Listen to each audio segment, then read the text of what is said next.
काल marine drive police स्टेशनला जे घडलं ते अवघ्या महाराष्ट्रानं पाहिलं.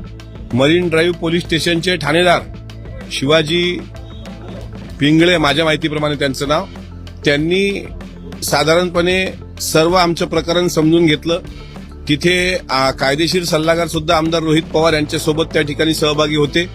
पक्षाचे कार्यकर्ते आणि अजितदादांवर प्रेम करणारे सुद्धा होते. आणि तिथे आम्ही 4 आमदार होतो. एक आमदार रोहित पवार नव्हते, त्यांच्या पक्षाचे आमदार संदीप क्षीरसागर होते, माझ्या पक्षातून मी होतो आणि इद्रिस नायकवडी साहेब विधान परिषदेचे आमदार, असे 4 आमदार बसलेले असताना तिथं वरिष्ठ अधिकारी, पोलीस अधिकारी येतात. ते त्यांच्या तोऱ्यात बोलतात. FIR म्हणजे होत असताना ते थांबवतात. मग त्यांना फोन येतो, ते अँटी चेंबरमध्ये काहीतरी फोनवर बोलतात. अजून त्यांना दुसरा फोन येतो, ते आम्हाला लॉ सांगतात की असा लॉ आहे, असे कायदे आहेत, तुम्ही आम्हाला सांगू नये, पोलिसांची पोलीस प्रक्रिया करतील, असं उन्मत्तपणा करतात.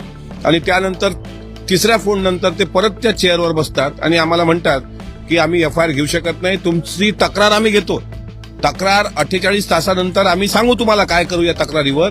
त्याच्या 48 तासामध्ये आम्ही म्हटलं तुम्हाला काय इन्व्हेस्टिगेशन करायचं आहे, त्यावर ते बोलले नाहीत. त्यांना हे इन्व्हेस्टिगेशन करायचं होतं की खरंच विमान उडालं का, खरंच तिथं पडलं का, खरंच इतके मृतदेह तिथं सापडले का, हे टॅली केल्यानंतर ते FIR करतील, असं तिथल्या वरिष्ठ अधिकाऱ्यांनी उर्मटपणाचं दिलेलं उत्तर हे अत्यंत निंदनीय होतं, अत्यंत वेदनादायी होतं. त्यामुळे घटना गोजूबावी माळरानाच्या परिसरात घडलेली असल्याने, बारामती पोलीस स्टेशनच्या हद्दीतली ती घटना असल्यामुळे तिथले विधानसभेचे आमदार रोहित पवार हे तिथे गेलेत.